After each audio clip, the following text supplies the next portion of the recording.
Doctor Shafiqul Islam Masud, আমি আপনার কাছে আসি। আমরা দেখলাম যে এই ঘটনাকে কেন্দ্র করে আপনারা এই বাংলায় চাঁদাবাজের ঠাঁই নাই এই ধরনের মিছিল আপনারা দিলেন, এবং পরে আমরা দেখলাম যেটা আসলে চাঁদা নেয়াকে কেন্দ্র করে ঠিক ঘটনাটা হয় না, এটা ব্যবসার আধিপত্যকে কেন্দ্র করে এই ঘটনাটা ঘটেছে।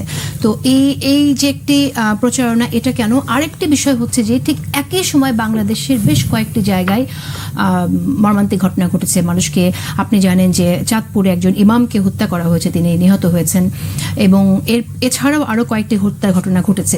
তো এই সমস্ত হত্যার ঘটনা নিয়ে আপনাদের, বা এর আগেও যে হত্যার ঘটনাগুলো ঘটেছিল সেগুলো নিয়ে আপনারা কোনো মিছিল করলেন না। বিএনপির এটা ডেফিনেটলি এই হত্যাকাণ্ড আমাদের সবার মনে দাগ কেটে গেছে, কিন্তু তারপরও শুধু এই হত্যাকাণ্ড নিয়ে যে মিছিলটা, এটা কি আসলে বিএনপিকে একরকম কালার করার জন্য কিনা, বা বিএনপি কে আরো কলঙ্কিত করার একটা চেষ্টা কিনা? ধন্যবাদ আপনাকে এবং আমার সম্মানিত। আমি আরো কলঙ্কিত শব্দটা এই জন্যই বলছি কারণ বিএনপির বিরুদ্ধে চাঁদাবাজের অভিযোগগুলো আসছেই। জি, আপনার সহালোচক বৃন্দ যারা এবং যারা শুনছেন এবং পরবর্তী যারা শুনবেন সবাইকে ধন্যবাদ জানাচ্ছি। আবার আপনি বলছিলেন যে প্রশাসন বলেছে এটা চাঁদাবাজির ঘটনা না, এটা একটা দ্বন্দ্ব ব্যবসায়ী, কিন্তু তার ছোট বাচ্চা এবং তার মেয়ে কিন্তু পরিষ্কার বক্তব্য, এবং এখানে আপনি আপনাদের বাংলা ভিশনেরই একটা রিপোর্ট এখানে আছে, আপনি নিশ্চয়ই খেয়াল করেছেন।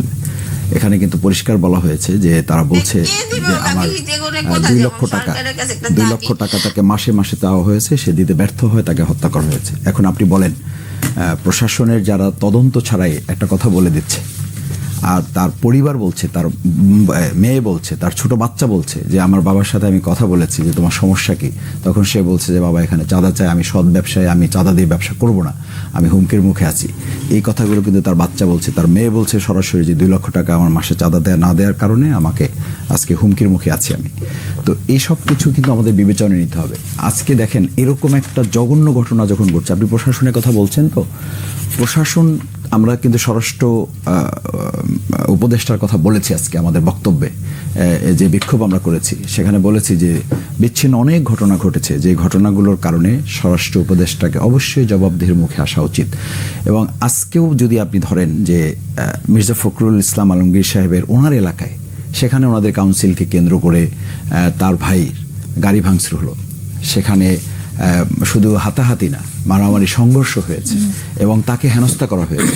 সেখানে কিন্তু আমি পত্রিকার রিপোর্ট দেখলাম যে সেনাবাহিনী সেখানে ডিপ্লয়েড করার পরও সেটা নিয়ন্ত্রণ করা যায়নি। ওই যে আমরা বলছি বারবার, আমরা বড় দল, তো বড় দলকে কে নিয়ন্ত্রণ করবে? বড় দল তো আর বড় নিয়ন্ত্রণ করার মতো বড় সরকার তো নাই, এটা তো অন্তর্বর্তীকালীন সরকার।